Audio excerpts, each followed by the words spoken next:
Hello and welcome once more to an online lecture here at Bouquet Palace. Today I thought we were going to start with the First World War, and this is going to be a 2 and eventually even a 3-part series. So after you finish this one, go and check the remaining parts. And it's a big subject, this. So today we're going to focus on the introduction, just some information about the entire thing, but we will go into more detail about everything in later lectures also. So in the beginning we will just go through the First World War One in a very simplified manner, but we'll dive deeper later on.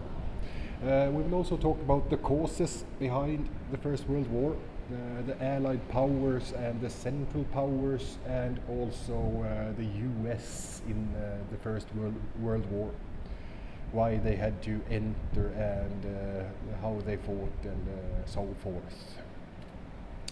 So the introduction. World War One was a major conflict between 1914 and 1918. It's not the only name, World War One. It has also been called the First World War, WWI, and the War to End All Wars, and the Great War. So who fought in the First World War? The World War was fought between the Allied powers and the Central powers. The main members of the Allied power were France, Russia, and Britain. The United States also fought on the side of the Allies after 1917, when they entered the war. And the main members of the Central powers were Germany, Austria-Hungary, and the Ottoman Empire, and Bulgaria.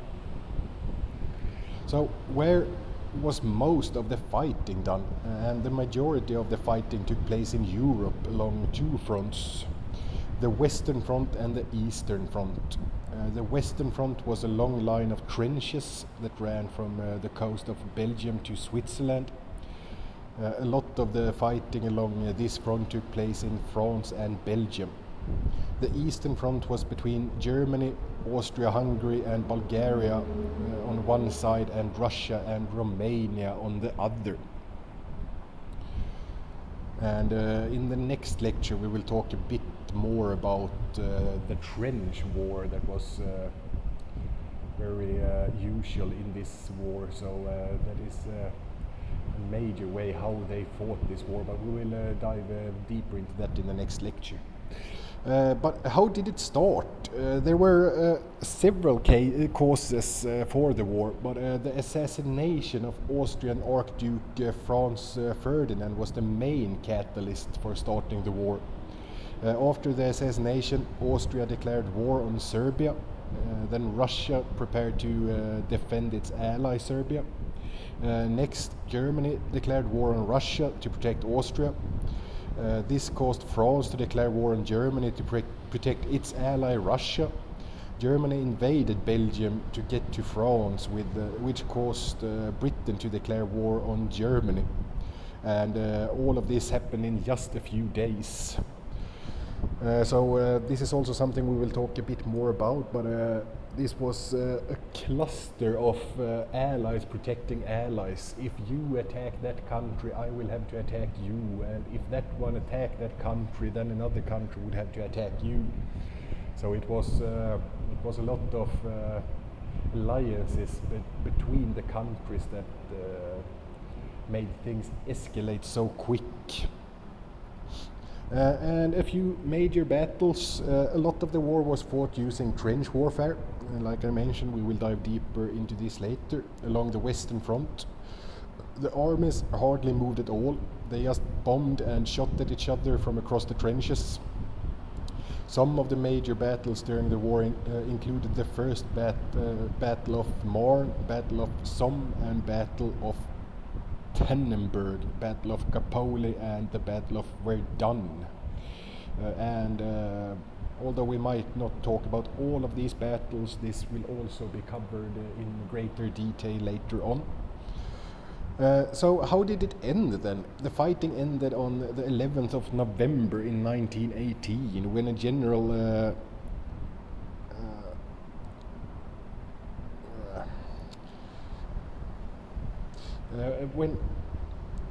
when both sides, when both allies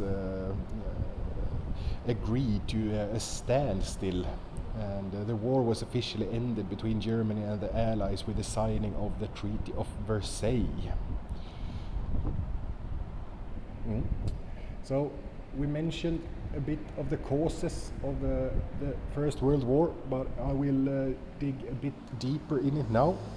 So like I mentioned, there were many factors that led up to the start of the First World War in Europe. And a lot of these factors were rooted in deep history of the old powers of Europe, including Russia, Germany, France, Italy, Austria, Hungary, and Britain. The real cause of World War I included politics, secret alliances, imperialism, and nationalistic pride. However, there was one single event which started a chain of events leading to the war, and that was the assassination of Archduke Ferdinand of Austria. So alliances and politics. In the year leading up to the war, the nations of Europe were constantly jockeying for power and making alliances. Germany made an alliance with Austria-Hungary and Italy in 1881. These countries all agreed to protect each other in the event that they were attacked by France. However, Italy then went and made a secret alliance with France, saying they would not aid Germany. So in response to Germany's alliances, France and Russia established an alliance in 1892, and in 1904 Britain and France signed an agreement. The Triple Entente was formed between France, Britain and Russia in 1907. And Germany felt that this powerful alliance surrounding them posed a real threat to their existence and power in the region. Another major cause was imperialism, and imperialism is when a country expands its influence and power into a large empire. Some European countries, such as France and Britain, had created large worldwide empires and had become very rich. Other European countries, such as Russia and Germany, wanted to create their own vast empires. This caused competition and conflict between many of the countries throughout the world. And Europe is ready for war. In 1914, the situation in Europe was tense. Secret alliances, internal politics, and the desire to grow empires had built up this distrust and dislike between many of the European powers. And it would take, and all it would take was one international event, and Europe would be at war. And that international event was once again Archduke Ferdinand. And he was assassinated on the 28th of June in 1914, and he was the heir to the throne of Austria-Hungary, and he was assassinated in Sarajevo. The Austrian government believed that the assassination was organized by the Serbian government, and they also saw this as an opportunity to regain control of Serbia. So Austria-Hungary declared war. They issued a number of harsh demands on Serbia, threatening to invade if Serbia did not comply. They gave them 48 hours to respond, and when Serbia responds fell short of the demands, Austria-Hungary declared war on Serbia on the 28th of July at the same year. And this led to more declarations of war. Austria-Hungary had hoped that they could quickly take over Serbia, and that Serbia's ally Russia would not risk a major war in order to help Serbia. However, they were wrong. Russia immediately began to mobilize its troops and prepare for war. And in response, Germany, Austria-Hungary's close ally, declared war on Russia on the 1st of August. A few days later, Germany declared war on France and invaded Belgium. Britain then declared war on Germany, and the World War had begun. So, who can we blame for all of this, if it's necessary to blame anyone? And historians over the years have tried to figure out who was really to blame for starting the war, and many historians agree that Germany wanted to start the war. The German leaders felt that they were being surrounded by enemies and that war was going to happen eventually, and they felt that the sooner the war occurred, the better chance Germany had to win. But this is a difficult subject, and it depends on who you ask. I myself might be inclined to agree that Germany had was a big cause for the escalation, that it became so big in the end. But that are the causes behind the First World War, and like you noticed, there are a lot of them. The last drop might be the assassination of the Archduke, but it might have just been a question of time. It might have, if he wasn't assassinated, the war might have started a few months later anyway, for another convenient reason. So let's talk quickly about the Allied powers. And like I mentioned in the introduction, the First World War was fought between two major alliances of countries, the Allied powers and the Central powers. The Allied powers were largely formed as a defense against the aggression of Germany and the Central powers. They were also known as the Entente power, because they began as an alliance between France, Britain and Russia, and that is called the Triple Entente. So the countries included were France, and Germany declared war on France on the 3rd of August in 1914. France had been preparing for war after Germany and Russia went to war. The majority of fighting along the Western Front took place inside of France. Then we have Britain. Britain entered the war when Germany invaded Belgium. They declared war on Germany on the 4th of August in 1914. British troops joined the French troops in the Western Front to stop the advance of Germany across the Western Europe.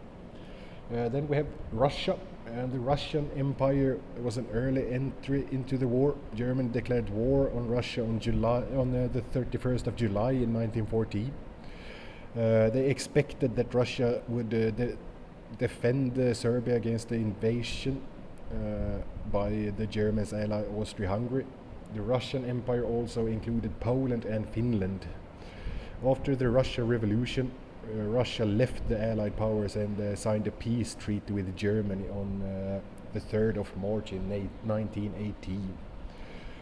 And then we have the United States. And the United States, they tried to remain neutral during the war. However, it entered the war on the side of the Allied powers on the 6th of April in 1917, when it declared war on Germany. Around 4.4 million American troops were mobilized during the war, with around 116,000 losing their lives.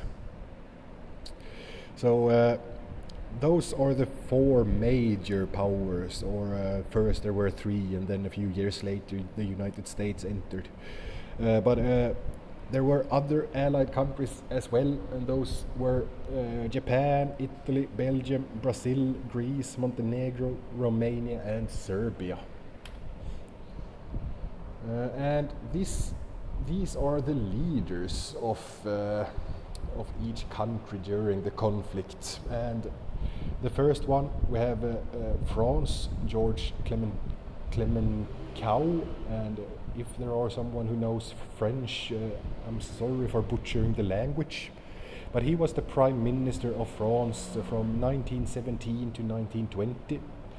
His leadership helped hold France together during the most difficult times of the war. His nickname was the Tiger. and he represented the French at the peace talks and advocated for harsh punishments for Germany. And then we have David Lloyd George on the left picture there, and he was the Prime Minister of Britain during much of the war. He was an advocate of Britain entering the war and kept the country together during the war. And then we have King George V, also from Britain. He was the king of Britain during the war, and George V was a figurehead with little power, but he often visited the front to inspire the British troops. And then we have Tsar Nicholas II. He was the leader of Russia at the start of the World War. He entered the war in defense of Serbia. However, the war efforts were disastrous in the eye of the Russian people, and the Russian Revolution occurred in 1917, and Nicholas II was removed from power. He was later executed in 1918. And that's him there on the right picture. And then we have the United States. Woodrow Wilson was president during this period. And President Woodrow Wilson was re-elected on the platform that he kept America out of the war. However, he was given little choice and declared war on Germany in 1917. And after the war, Wilson advocated less harsh terms on Germany, knowing that a healthy German economy would be important for all of Europe. So those were the Allied powers. And let's continue talking about the Central Powers. And like I mentioned, there were two major alliances in this war, and now we're going to talk about the Central Powers. And the Central Powers began as an alliance between Germany and the Austria-Hungary, and later the Ottoman Empire and Bulgaria became part of the Central Power. So the countries involved were Germany. Germany had the largest army and was the primary leader of the Central Powers. Germany's military strategy at the start of the war was called the Schäfflin Plan. This plan called for the quick takeover of France and Western Europe. Then Germany could concentrate its effort on Eastern Europe and Russia. Sorry. And then we have Austria-Hungary, and World War I essentially began when Archduke Ferdinand was assassinated. Austria-Hungary blamed the assassination on Serbia and subsequently invaded Serbia, setting off a chain of events that resulted in the war. Then we have the Ottoman Empire. The Ottoman Empire had strong economic ties to Germany and signed a military alliance with Germany in 1914. The entrance into war led to the eventual downfall of the Ottoman Empire and the formation of the country Turkey.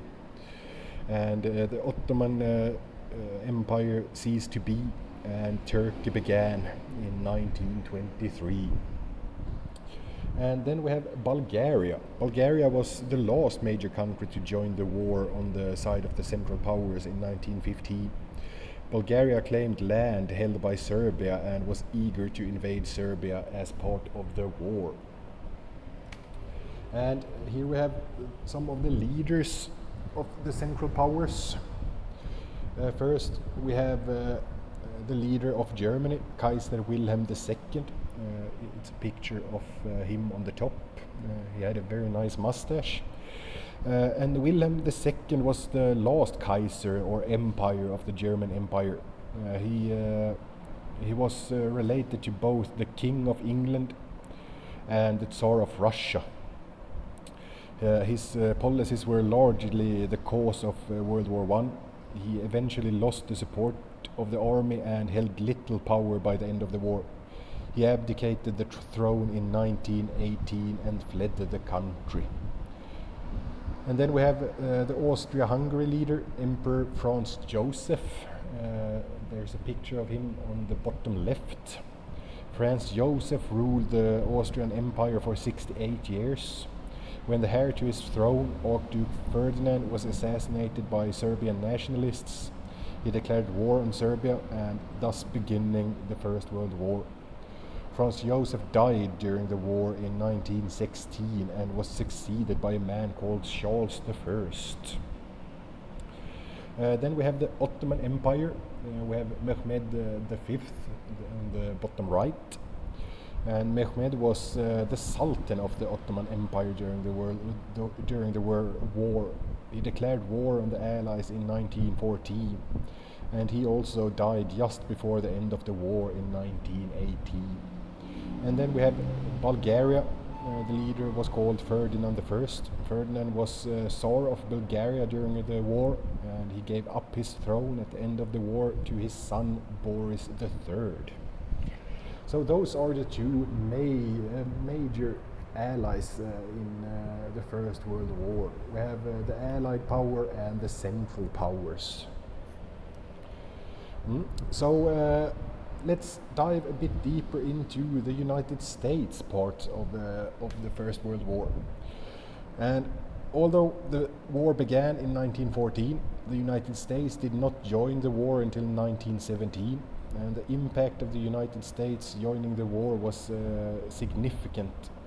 The additional firepower, resources and soldiers of the US helped to tip the balance of the war in favor of the Allies. And when the war broke out in 1914, the United States had a policy of neutrality. Many people in the US saw the war as a dispute between the old world powers that had nothing to do with them. And public opinions on the war was often split, as there were many immigrants who had ties to both sides. So in the beginning, the United States did not want to involve themselves in the war, but as we will learn, the United States was more or less forced into the war by the end. And the starting point of them being forced into the war was probably the sinking of Lusitania. And the Germans sank Lusitania in 1915, and it was a passenger ocean liner with 159 Americans on board. And the public opinion in the United States towards the war began to change. This act killed 1,198 innocent passengers, and 159 of them were Americans. And when the United States finally entered the war 2 years later, the cry "Remember the Lusitania" was used on recruitment posters and to unite the people against the Germans. And the picture here, although this one doesn't have the words "Remember the Lusitania," this was a poster the Americans used to recruit young men to the war. And another reason why they had to join was that in January of 1917, the British intercepted and decoded a secret telegram sent from German to an ambassador in Mexico, and he proposed that Mexico would ally with Germany against the United States, and he promised them the territories of Texas, New Mexico and Arizona.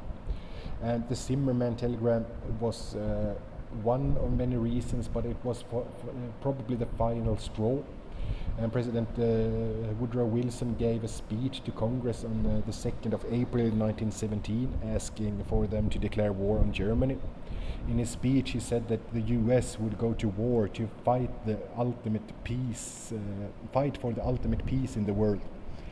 And on the 6th of April in 1917, the US officially declared war on Germany. So this meant that the American forces had to go to Europe, and the US Army in Europe was under the command of a man called General John J. Pershing. At first, the US had few trained troops to send over to Europe. However, the army was quickly built up through the draft and volunteers. And by the end of the war, around 2 million US troops were located in France. The US troops arrived just in time to turn the tide of the war in favor of the Allies. Both sides were exhausted and running out of soldiers. The influx of fresh troops helped to boost the morale of the Allies and played a major role in defeating the Germans. And Wilson's 14 points. And after entering the war, President Wilson issued his famous 14 points. 3 points were his plan for peace and the goal of the United States in entering the war. Wilson was the only leader who publicly stated his war aims. Included in Wilson's 14 points of what he wanted to get from the war was the establishment of a League of Nations that he hoped would help end the war in the future. So, after the war, Germany was defeated. President Wilson pushed his 14 points to be followed by the rest of Europe and the Allies. Wilson wanted all of Europe to be able to recover quickly from the war, and that included Germany. France and Britain disagreed and placed harsh reparations on the German people in the Treaty of Versailles. The United States did not sign the Treaty of Versailles but established their own peace treaty with Germany. So they did not have to treat Germany as harsh as France and Britain. So that will be enough for an introduction of the war. In the second and most probably third part, we will dive deeper into specific battles and the consequences of the people who were pulled into this war and other interesting political things.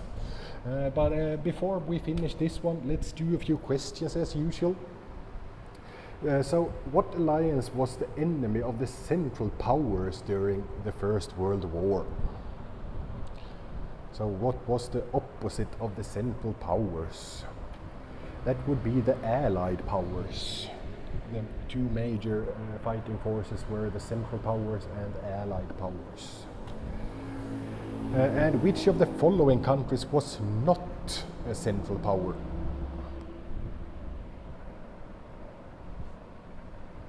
That would be France. They were not included in the Central Powers. They were attacked by Germany.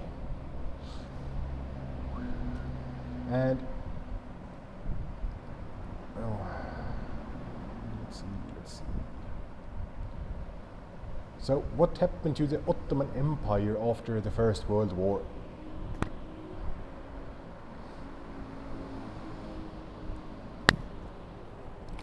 After the First World War, it became the country of Turkey.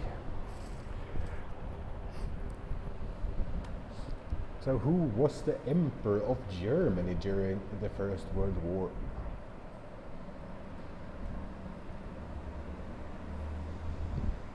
That was Kaiser Wilhelm II. And what three European countries signed an alliance called the Triple Entente? Entente, maybe. My French is not good.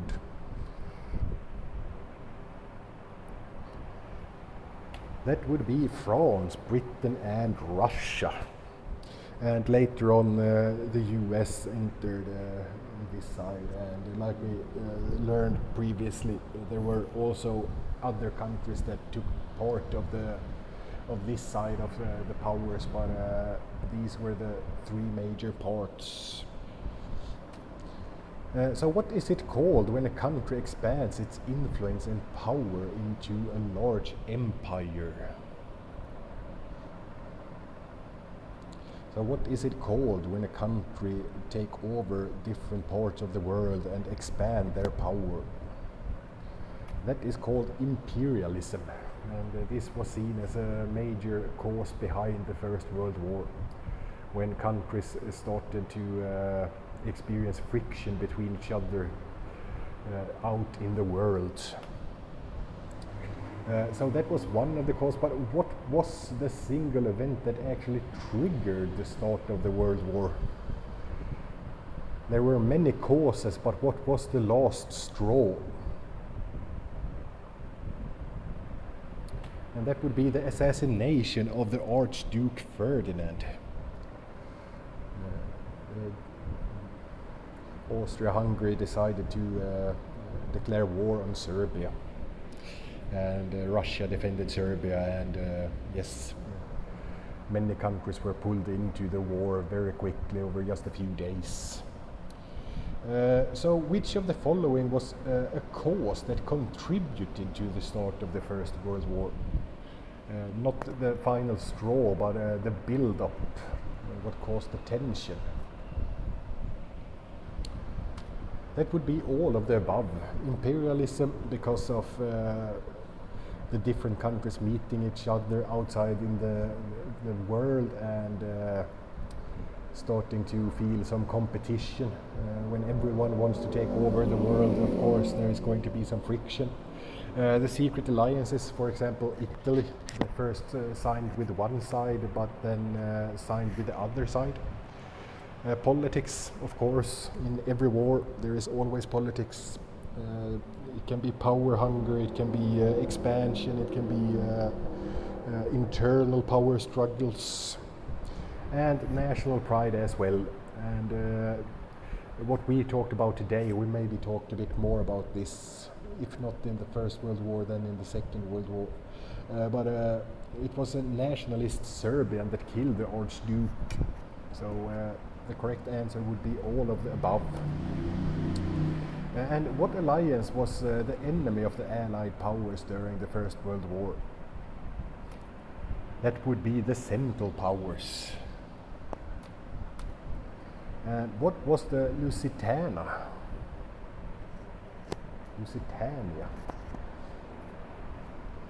That was a passenger ship sunk by the Germans.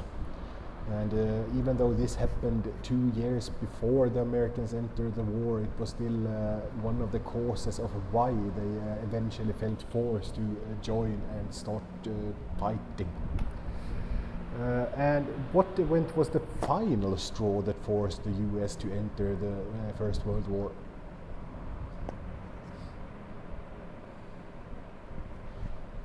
That would be the Zimmermann telegram. And if you have problem with this question, that is probably because the assassination of Archduke Ferdinand was the final straw that started the war. But the United States, they wanted to be neutral and tried their best not to get involved. But after the Zimmermann telegram, when Germany promised to give back land to Mexico from the United States, the Americans had no choice anymore and had to enter the war. And that would be all for today. Thank you very much for listening, and after this, look for the remaining parts of the First World War lectures. We will dive deeper into more interesting facts and look at some major battles in the next lecture. But thank you very much and have a good day, and see you soon again. Bye bye.